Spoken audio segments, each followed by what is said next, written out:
Le premier réflexe qui apparaît lorsqu'on veut calculer une limite d'une somme comme ça, c'est de penser à quoi? La somme de Riemann.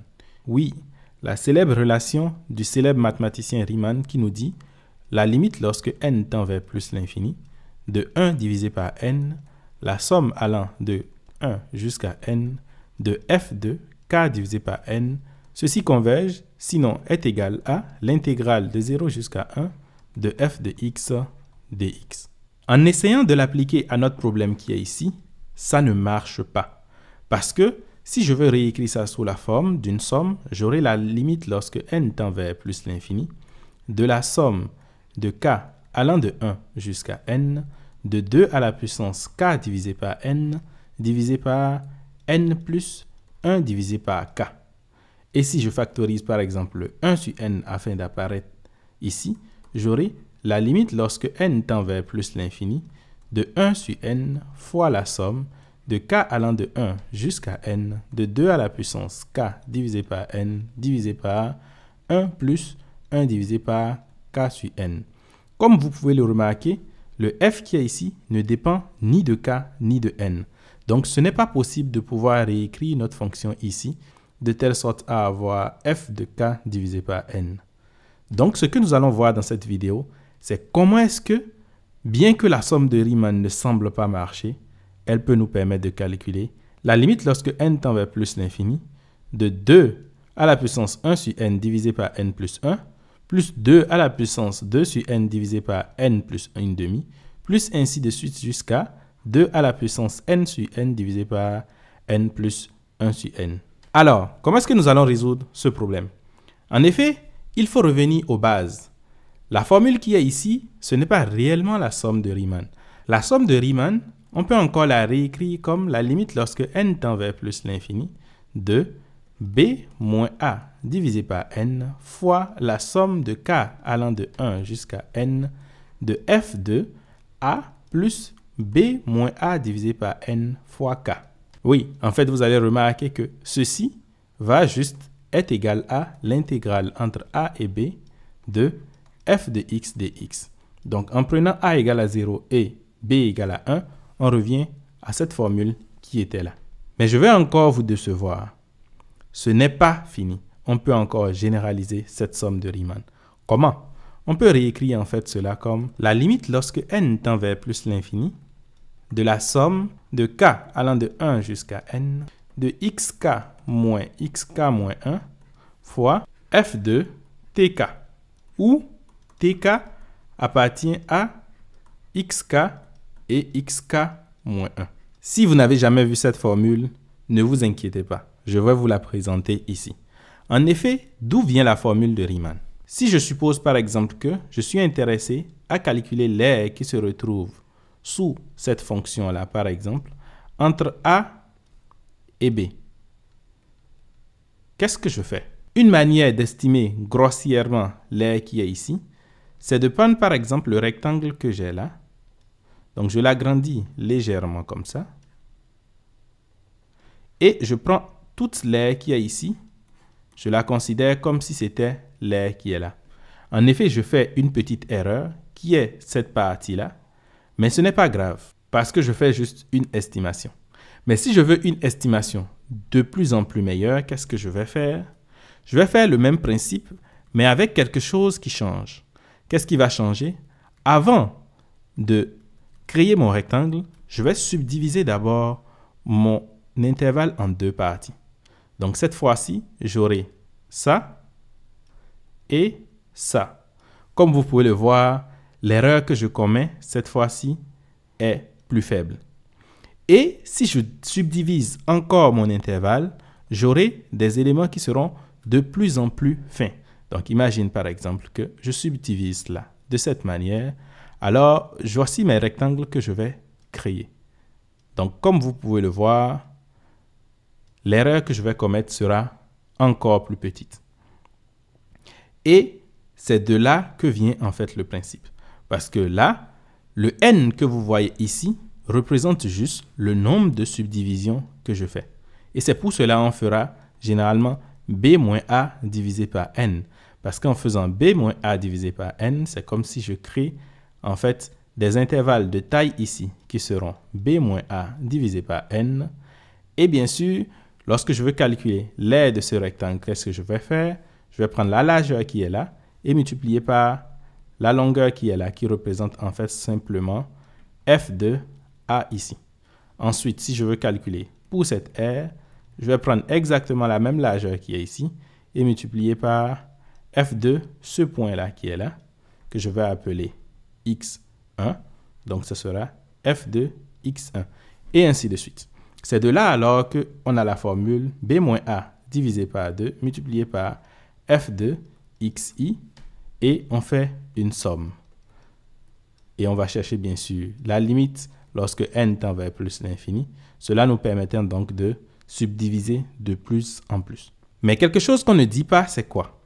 C'est que en faisant ça comme ça, en calculant l'aire de mon rectangle en faisant b moins a divisé par n multiplié par f de xi ici, comme xi représente le côté gauche ici, j'aurais pu prendre aussi le point qui est là, le côté droit. Et dans ce cas, je vais sous-estimer mon aire, mais de plus en plus que n augmente, de plus en plus que j'obtiens le bon résultat. Donc, au lieu de ce xi ici, j'aurais pu prendre le côté droit, j'aurais pu prendre le côté gauche, mais j'aurais pu prendre n'importe quel point en fait qui se retrouve dans cette partie. De là, vous comprenez ce tk qui appartient à xk et xk-1. Bien sûr, le xk et le xk-1, ici je fais une subdivision qui est de taille égale, c'est pour cela que j'ai b moins a divisé par n, mais j'aurais pu écrire ça sous la forme de xk moins xk-1 simplement pour représenter cette largeur-là. Finalement, on obtient notre formule qui est ici.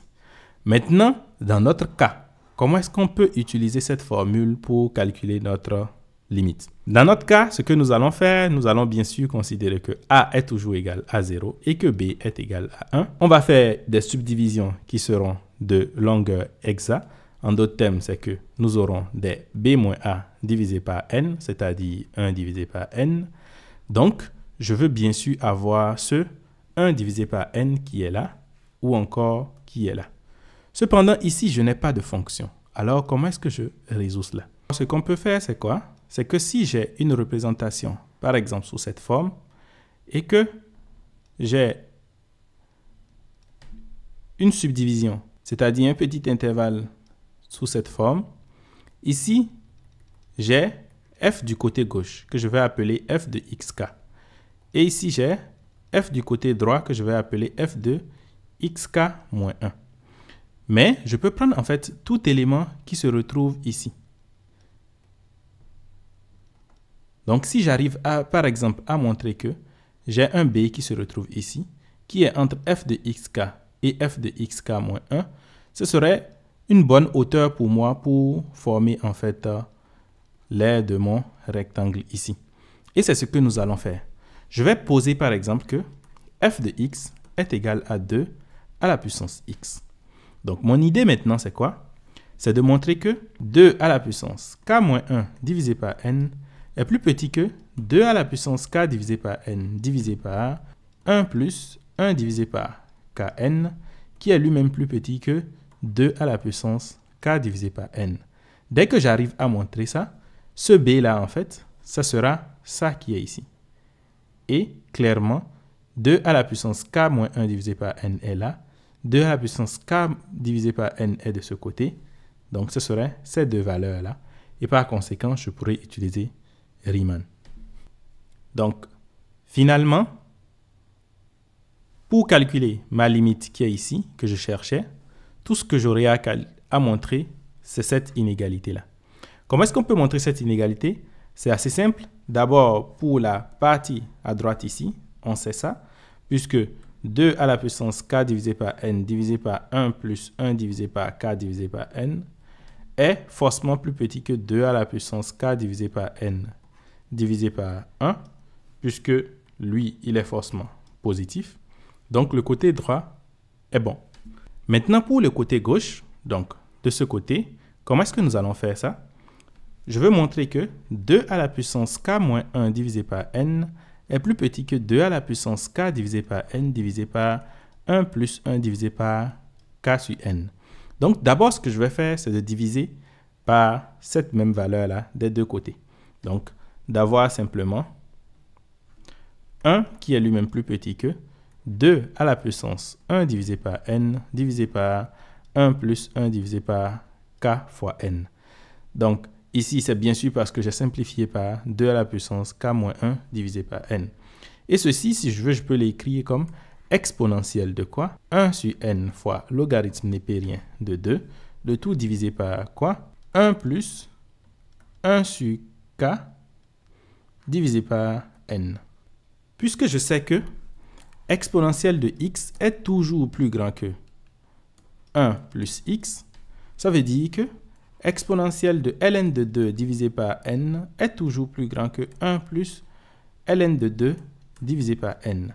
En d'autres termes, 1 plus ln de 2 divisé par n, le tout divisé par 1 plus 1 sur k, le tout divisé par n, est toujours plus petit que exponentielle de ln de 2 divisé par n, le tout divisé par 1 plus 1 sur k divisé par n.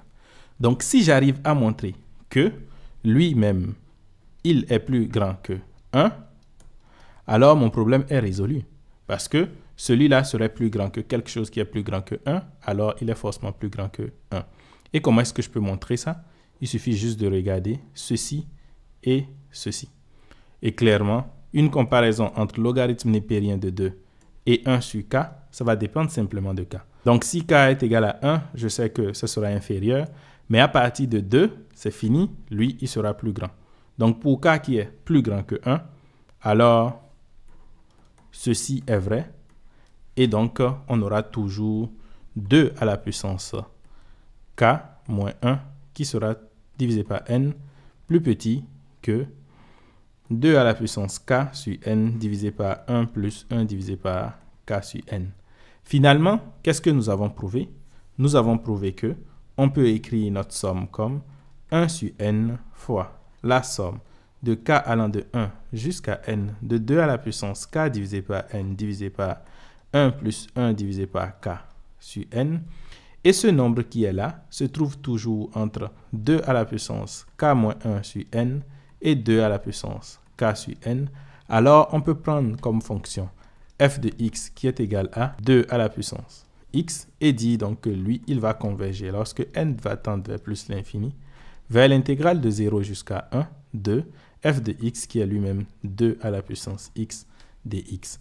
Et ceci, vous savez exactement comment calculer ça, puisque c'est égal simplement à quoi? 1 sur ln de 2 fois 2 à la puissance x qu'on doit prendre entre 0 et 1.